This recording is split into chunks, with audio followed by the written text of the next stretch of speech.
The question that is going to be posed to the table today with this C-level panel is, what is the role of the CIO? How do we basically influence our boards, our innovation agenda, in order to actually move into this digitalization journey? So I would like to welcome Carlos Amezquita, Board of Directors of HITEC, but also the CIO for the Hershey Company.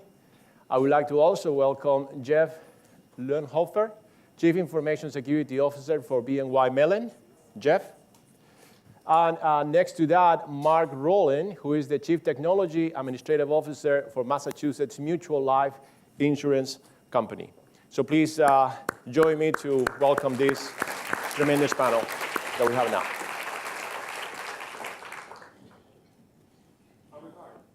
Okay, so I'm actually part of the panel, so I'm coming in. At any rate, so some of the questions that perhaps we want to pose to these interesting professionals of technology is, number one, I'll start with, Carlos. Can you give us like a 3-minute elevator pitch of what do you do, what is your role at the Hershey Company, and then we move in this direction. Okay.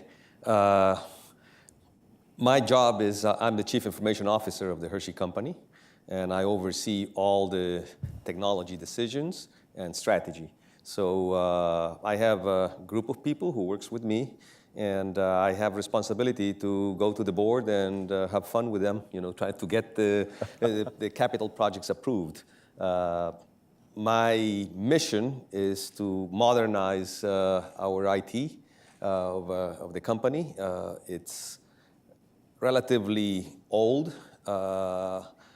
We have a little bit of all kinds of technologies under our roof, and we need to be a 21st century IT shop, because the speed of disruption that's happening in the environment, from not only the digitalization, but I would say the changing habits of consumers, with food, relationship with food, company has to be much faster, nimbler, and we need to embrace agile.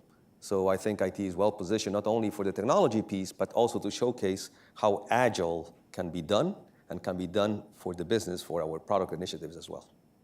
Very good. I'm Jeff Lungelhofer. I'm the Chief Information Security Officer for Bank of New York Mellon. I got to listen just a few minutes to the last panel. Oh, so apparently there's some interest in that topic of cybersecurity. So in my role at BNY Mellon, I manage the entire global cybersecurity program. That includes the entire cybersecurity operation, which is cyber threat intelligence, security operations, our SOC, our cyber incident response team. We have an information protection team, a DLP operations team. You can imagine all the security functions that go along with a global institution like BNY Mellon. So we deal with all the cyber operations. We also deal with cyber architecture and engineering.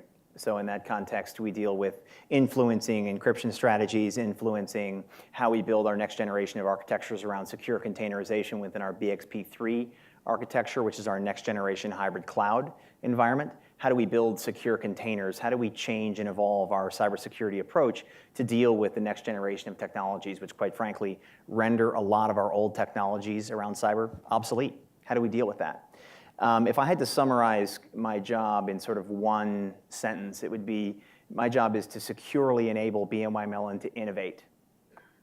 We need to be able to change our technology rapidly, to evolve, to embrace next generation technologies. And the worst thing that a CISO, or frankly anybody, can do is become simply an impediment to that change and that evolution. We have to enable the organization to agilely embrace new technologies and new approaches to solving clients' problems. If we don't do that, then we are the most secure institution in the world, because we have no money and we have no business. So it's very important that I am able to, with my team, securely enable the bank to be nimble and embrace new technologies. Mark. Mark Rolig. I'm the Chief Technology and Administrative Officer for Massachusetts Mutual Life Insurance Company. We're Fortune 76, located up in Springfield, Mass.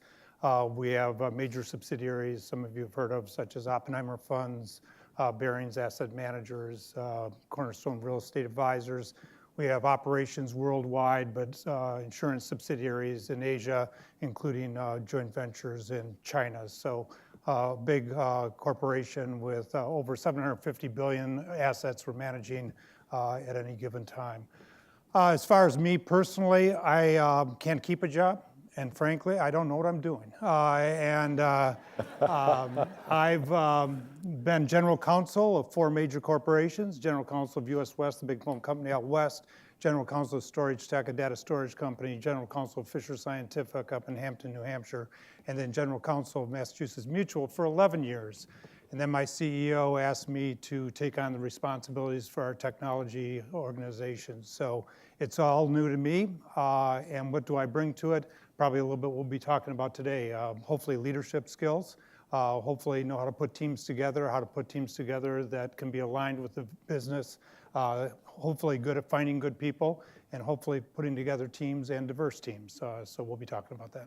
Very good. I think this is an interesting panel because you can see three different perspectives: a CIO, a CTO, and a Chief Information Security Officer. So from that perspective, let's talk about innovation. Innovation is in the DNA, and if we don't have it on the DNA, it needs to be there, right? We need to move into this digitalization journey. The question I would like to start with Jeff.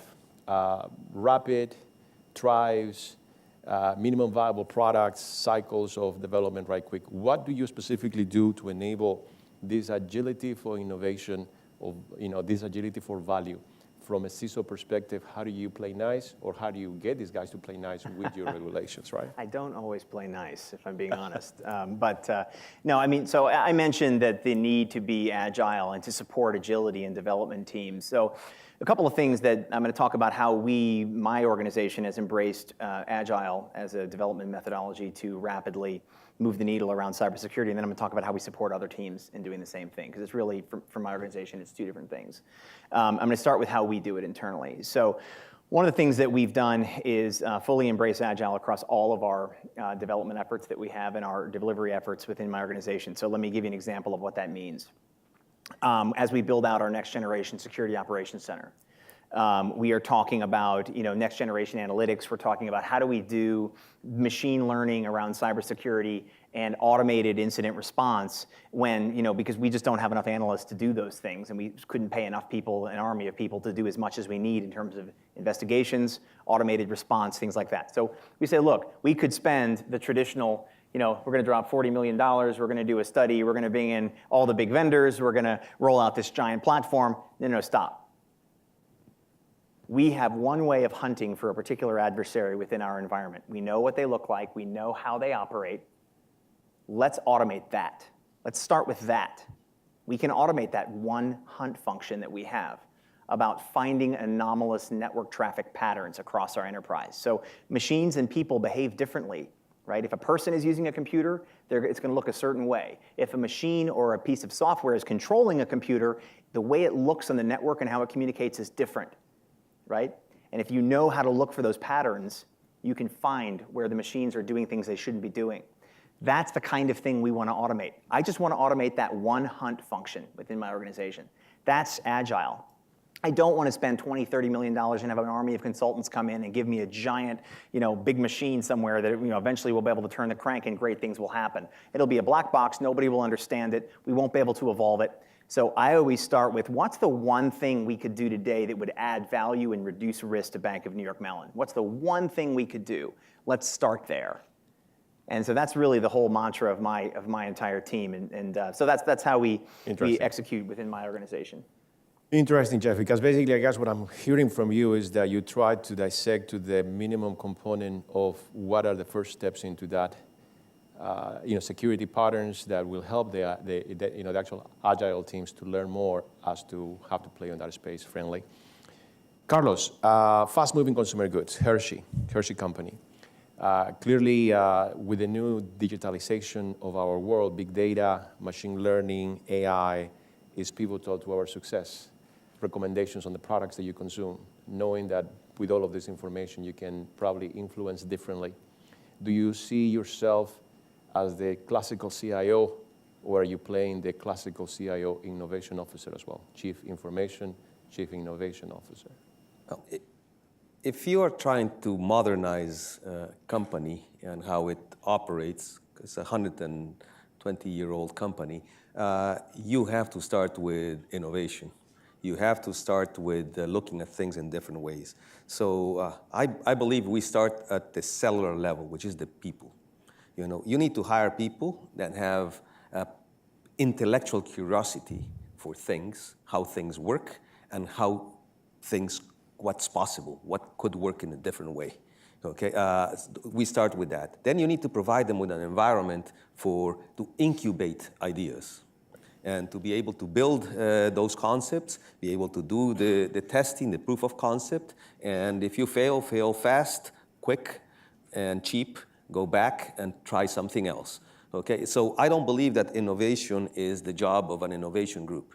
Innovation is everybody's job. Yep. Some people do more, some people do less, depending on what function are you playing in. I don't want an accountant to be innovator because that means you go to jail. Okay, but I think technology lends itself very well for innovation, right?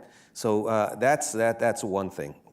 The other element is we need to look outside as much as inside. Right. What's happening around us, the industry, the disruptors are here, right? So we don't know if tomorrow the taxes on sugar, make everybody go away from candy, and because we're going to be taxed for that. We don't know if healthy snacks are going to be becoming more prominent, and therefore, you go for snack bars, power bars, or anything like that versus indulgence. Okay, so we need to be able to articulate what disruption needs to be, will be, and how can we react to it, so we are ahead of it rather than behind it. And we apply that thinking all around, in the business and in IT as well. Very good, Carlos. Very, very interesting. I would like to go now to Mark, and the question is very much the same, but it's more specific to this scale, type of company that you have, right? How do you keep up with the speed of innovation? How do you keep up with your role of influencer of innovation, specifically in this industry that you manage today? I guess very similar to the earlier answers. First of all, I would say you need to get out. You can't just stay within the four corners of your particular industry, four corners of your business, or four corners of your location. You've got to get out and understand what's happening in the world around you. And so we really encourage our people to meet with individuals that are outside the area and likewise get involved in what's really happening in the world around us. So that's sort of the external point of view. And then as mentioned earlier, what I really focus on a lot is sort of the people. I'm a true believer you're only as good as your talent and teams. And then the question is, if you want innovative teams, you've got to find people that are curious. You got to find people that are always wanting to continuously learn, people that want to push the envelope and come up with new ideas. And so how do you create an environment like that for people? And I believe there's really four levers that us leaders use. Number one, it's who we hire. People watch us like hawks. If we're hiring people that are innovative, they'll become innovative. They watch who we reward. They watch who we promote. And frankly, they watch who we terminate. And so if we create a culture of innovation, and like Carlos mentioned, I believe it's no group's responsibility. It's the whole enterprise's responsibility. Things will bubble up because it's the individuals that are closest to the issues that are going to have the best ideas. And that's why, frankly, somebody like me probably can run a department like mine because I'm counting on my people to come up with the innovative ideas, and I'm going to help champion them. Very good. So let me now go to Carlos again and actually ask you a little bit about your own industry. Remember years back when I was in the consumer business, fast-moving consumer goods, category management, and being able to actually predict that a TV could be sold better if you were selling the actual cables next to it, and you were making more money with the cables than with the actual TVs, right? Category management in a Hershey company, for instance, right? Fast-moving consumer goods. Is it still on that paradigm of analyzing data behavioral at the POC level? What is it on the innovation radar for fast-moving consumer goods on that understanding of the customer? Category management is extremely important. We pride ourselves to be probably very advanced in category management. We're category captains, in 16 out of 18 categories that we participate in. And actually, few people know this, but some retailers give us the responsibility to do their seasonal order writing for the entire category, us and our competitors, based on our insights on what drives, what moves in the stores. And we write for us, for Mars, and everybody else, orders, on seasons. So that's at the heart of the secret sauce that Hershey has, is the knowledge of the shopper in the geography and the store they are in, with what they need at that time. So it's all about data, it's all about modeling, it's all about simulation. Artificial intelligence, of course, now plays a role. So that can only become more and more important. If we didn't have that, we wouldn't be a leader in our categories, for sure. Wow. That's quite interesting. So Jeff, now I'm going to put myself in the context of my own role, Chief Information Officer. And normally I have this friendly and, I guess, full type of conversation with my own CISOs, right? Because we got to move quickly. We got to develop fast. We got to be able to have this agile mentality, fail quickly, and all that jazz that we talk about in terms of actually learning on these very fast cycles.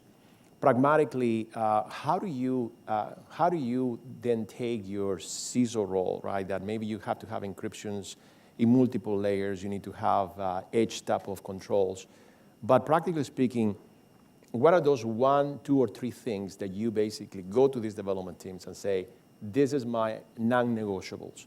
These are the things you ought to do in order to actually play nice on this environment, right? Yeah, it's a great question. I think it depends on whether we're dealing with sort of a traditional infrastructure, what I would call, traditional is a nice way of saying legacy and old. You call it traditional, it's a much softer term, versus sort of a new technology that's being rolled out, right? So in the traditional space, there's a couple of things that are non-negotiable from my perspective. One is you have to absolutely impeccably maintain your hygiene around the management of the technology. So no end of service life. Things that are no longer supported by the vendor and you can't put security patches on anymore, you just can't run those things anymore. You got to get them out of your environment. And that's a huge issue for a lot of large companies. So you have to do basic patching, basic technology management. You have to encrypt your data while it's at rest and while it's at transit across untrusted networks. Data encryption is wildly misunderstood as a technology, but particularly with client and regulator expectations, it is absolutely a mandatory thing. The third thing you have to do is you have to manage who can access your platforms in a privileged way. Very tight control over your administrators. Many compromises are sourced internally by rogue individuals inside your company, or by someone who has assumed the identity of a privileged individual within your company. So you've got to control those 3 things. And I'll be honest with you, those are our 3 primary requirements across any infrastructure you use, or must-have, non-negotiable. There are lots of other things around segregating the environment and secure development of code, and we have all kinds of other things we do. But those are the 3 fundamentals that you have to have. If you don't have those, you do not have the permission to operate, you'll come off the wire. For new development teams who are developing all new technologies, there we publish, and I can't, it's not a 1 or 2 or 3 thing, but we publish a developer's guide. It's about 10 pages long. We write it at the 6th grade level, and I say that because we have a lot of developers all over the world who you give them some detailed, spec with all this gobbledygook and academic language in it. They don't speak English very well. It doesn't work, right? Very simple, lays out the requirements. We have training for all of our developers so they can develop code the first time that's secure. We have real-time code scanning. And then we have a number of requirements that are in there that are very clearly cataloged and laid out. We tell them the requirements. It's their job to what I call innovate around that, right? These are the things you have to do. Go ahead and innovate. We don't dictate solutions. We let them solve for those requirements, but we deliver the requirements. We let them innovate around them. Very good. Mr. Mark, highly regulated industry, right? Innovation, regulation sometimes appear to be in opposite directions.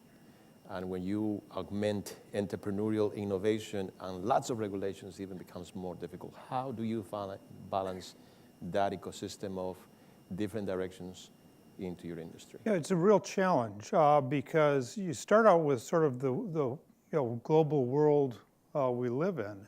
We are becoming global companies, global enterprises, and yet regulation is becoming much more local. So you almost have the two things going against each other. We operate worldwide with our technology, we operate worldwide with our business, and yet we're dealing with laws that are country-specific, laws that are state-specific, laws that are city-specific. So a real challenge. I guess one thing that I am seeing, though, in the technology space, and heard a little bit in the panel before us, I don't think government can quite keep up anymore. So we're almost in a world where we are going to go fast at it and let the government catch up with us. It's sort of a world where you'll ask for forgiveness as compared to ask for permission. I mean, look at Uber. Uber just basically has reshuffled how we pick up cars and ride around. But they didn't ask for a license to be a taxi operation. They just set it up and let the government come at them. So I think it's going to be a challenge going forward because you got to comply with the law. But when the law is ambiguous or there is no law, I think we're going to fly at it and let the law catch up. Very interesting. Very interesting. Because in a way also, no, it is amazing because today you got to get ahead of the curve. And sometimes it means you put yourself in a limb and you take strong steps and let them catch up to you. And that being a lawyer for 4 different companies, don't listen to those damn lawyers. Exactly. Why would you? Just go. Hero. So we are in this panel, for Mark, Jeff, and Carlos and myself as well, right? HITEC, Hispanic IT Executive Council, right? We all take pride to say, hey, we build our careers first, and then we found each other, and we came to be HITEC. But I want to ask you a very important question that I'm sure that many of us are interested to know. And we may have a different answer. And I want to start with Carlos, diversity. What does diversity mean to you, Carlos, in terms of driving the value proposition and the undeniable truth, right? That first and most importantly is value. Right? For me, diversity is nothing else than the mirror reflection of the consumers that we serve. Right? Okay? So over and out. Who we serve is who we need to have inside the company. So that's the first thing I would say. The second thing is, why do we think it's important? Because not only to understand our consumers, if we want to understand low-income consumers, we better have somebody who belongs to the low-income or has been in the low-income segment in order to be able to understand the needs, right?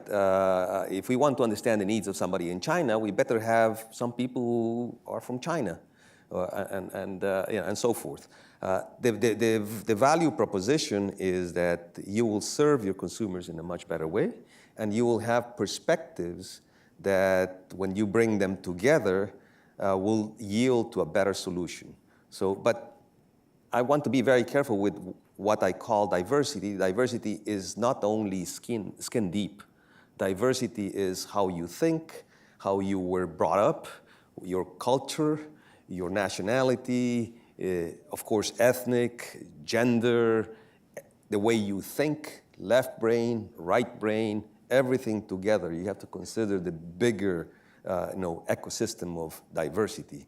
And it yields much better results than if you only have single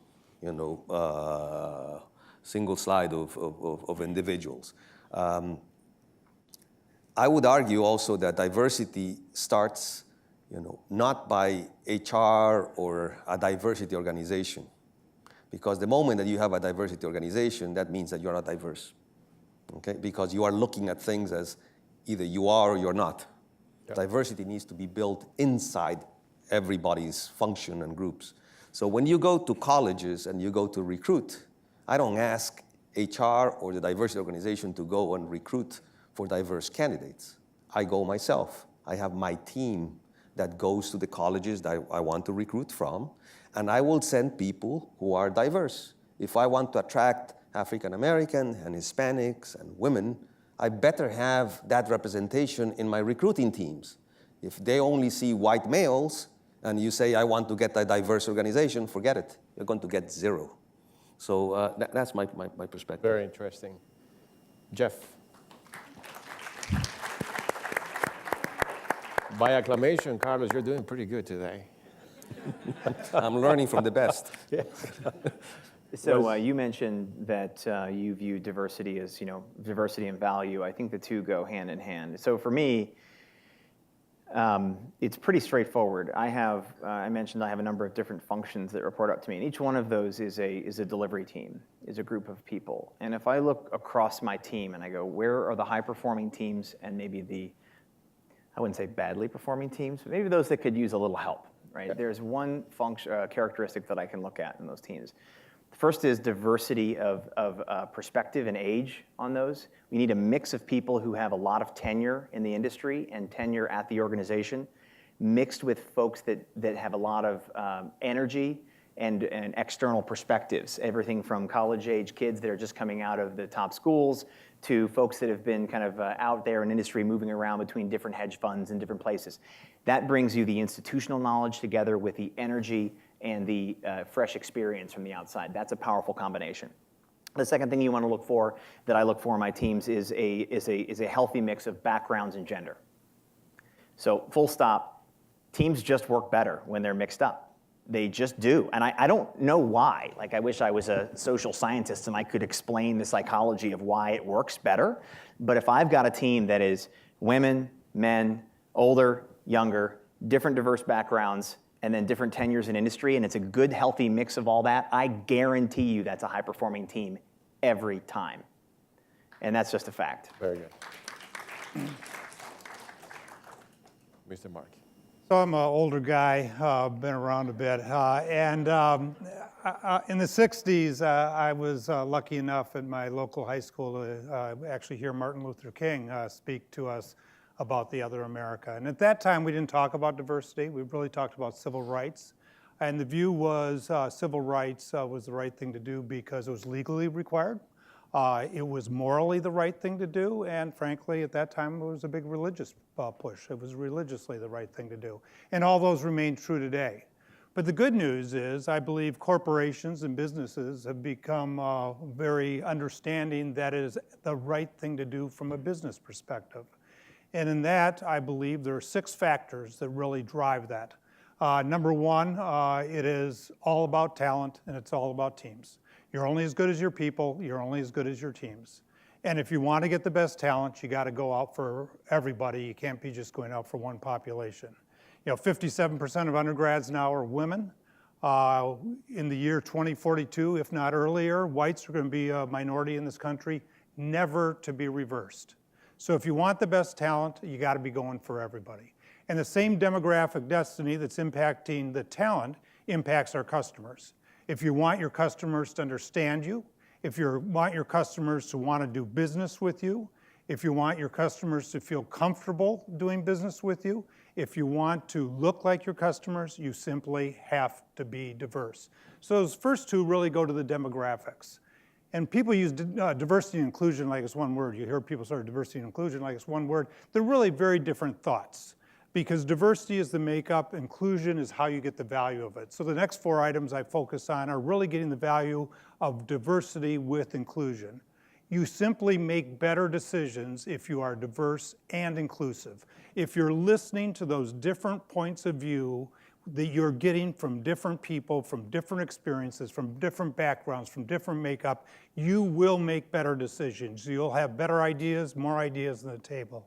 Number 4, I would say innovation. You read a book like Walter Isaacson's The Innovators. He wrote one on jobs too, both great books. But it's very clear innovation occurs when you're bringing those different perspectives. It's the reason Jobs always talked about the intersection of liberal arts and with technology. It was those differences that came together that created innovation. So a team will be more innovative if it is diverse and inclusive. The next point is engagement. Those of us in corporate America, we probably do an engagement survey every year. We want our teams to be engaged. Why do you want teams to be engaged? Because frankly, they get better results, they produce more, and so we measure that. A team will be engaged if they come to the workforce knowing they will be recognized for what they do as compared to how they look or having to hide something. So at the end of the day, if you have a diverse and inclusive workforce, they will be more engaged. And the last point is a diverse and inclusive workforce is frankly more productive. So I have been lucky through my career. Frankly, I've done very well. I've always had diverse and inclusive teams, and I'm not stopping. That is excellent, Mark. Definitely, we have a lawyer in the room, and the fact that you have 6 points and you can speak to them with such eloquence is amazing. I just want to share a little bit on my side. I think that America is probably the only country in the world where the melting pot is real. Many of us, right, we may call ourselves how many guys from Mexico, how many guys from whatever, but at the end, that is where we came from. And although we have it deep in our hearts, we're American first. And there is one absolute reality that we all need to face, that we don't have enough professionals in technology that happen to be built right here, right? So you go out there and you try to hire engineers and you end up having to hire a very diverse set of folks. Normally they are coming from Asia, normally they're coming from India, they're coming from China, right? Really, diversity is our own interpretation of painting ourselves in different colors. And that's not who we are. We never call, I was the Italian American 50 years ago. Maybe yes, maybe not, but it was different. And my point about diversity is that the moment that you're able to open your arms to the talent, regardless where you come from, regardless of your gender, regardless of your ethnicity, you will build teams that will last.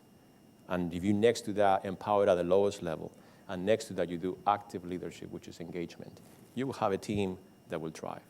Diversity is the engine of trust, because when they see you that you behave in such a plateau of equality and opportunity, your teams will trust you.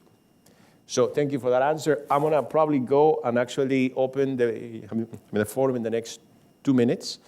I just want to ask you very quickly, from your view, right, what is your perspective of 2020 plans for your own companies? What are the priorities for each of you in your own organizations as to how you're going to drive the digitalization in your own spaces? I'm going to start, okay? DHL, global company, 500,000 employees, 200 countries where we operate. Our first inflection was globalization. We are the most global, operating everywhere. Our next inflection is digitalization. If we do not come to the platter and we digitalize our business, the Amazons of the world, which is good. Where is my friend from Amazon? There was a lady here, right? Or any of you, or any of these companies, right, will take the space and the vacuum of our inabilities to transcend to the new technology trends. So DHL, digitalization, it is one of the main drivers of our strategy towards 2020. Mark. I guess very high level, MassMutual is in the business of helping people secure their future and protect the ones they love. And in order to do that, frankly, we have to be around when you need us. So we will continue to focus on investing carefully the assets that people entrust in us. And the other thing we have to do, of course, is make it very easy for our customers to do business with us. It couldn't be more clear to me, and one of the reasons I frankly enjoy this gig I have now, that every company in America is becoming a technology company. Business and technology is becoming totally blurred. And as we sit back and look at where we're going to be in the year 2020, what worries us is where Amazon's going to be in the year 2020. And I know the woman from Amazon maybe has her secret plans that we didn't hear all. But in any event, they're all coming at us. And at the end of the day, we've got to be able to compete with the Amazons of the world as they come to me with my legacy systems, where I have people that bought life insurance policies before there were Social Security numbers. And I've got to find a way to be able to compete with those companies. So being technology savvy, being digital, understanding big data is absolutely critical to MassMutual's success. Thank you. Jeff? I just bought life insurance on Amazon. But he won't be around for 166 years. It's true. I don't know. All right. So it's an interesting question. So from a security perspective, my thinking around 2020 is to enable the secure transformation of BNY Mellon, fundamentally. We need to get away from the traditional infrastructures, the legacy infrastructures, and move to secure containers, portable containers that can securely migrate from any environment, private cloud, public cloud, whatever comes next. All the security controls are inherited, no matter what environment you work in. That really is where we need to be by 2020. In fact, we need to be there sooner than 2020. What I always tell people is my number one objective in any job is to put myself out of a job as quickly as possible. Ideally, in 2020, we will have totally secure containers and have no need for CISOs anymore, and we'll just drop our data wherever we want. I don't think that'll happen, but that is the vision, and that's the goal we need to get to. Carlos. Yeah, the Hershey company has the aspiration of becoming a snacking powerhouse. What I mean by that is today we lead in the US the confection business. Okay, we're number one. We have like over a 40% share of the chocolate business. However, very few people know that if you look at total snack wheel, which is bigger than just the confection, we're the number two. Not too far, so of course, Frito-Lay, Pepsi, the largest one, but number two, very close to some of our other competitors that are number 3 and 4. So what we want to do is grow in the snacking, wheel, not only in confection, because there we have a commanding leadership. To do that, digitalization becomes very important. Extremely important in every element. So we are embarked in a very aggressive digital transformation plan, and IT is driving a lot of that. I would say that the investments we're making are probably the largest investments in the last 15 years in the Hershey company, short to one major supply chain restructure that we did a few years ago where we closed many plants and we opened new ones. If you don't count that, this is the biggest investment we're making. Thank you very much. Please join me on applauding this excellent panel.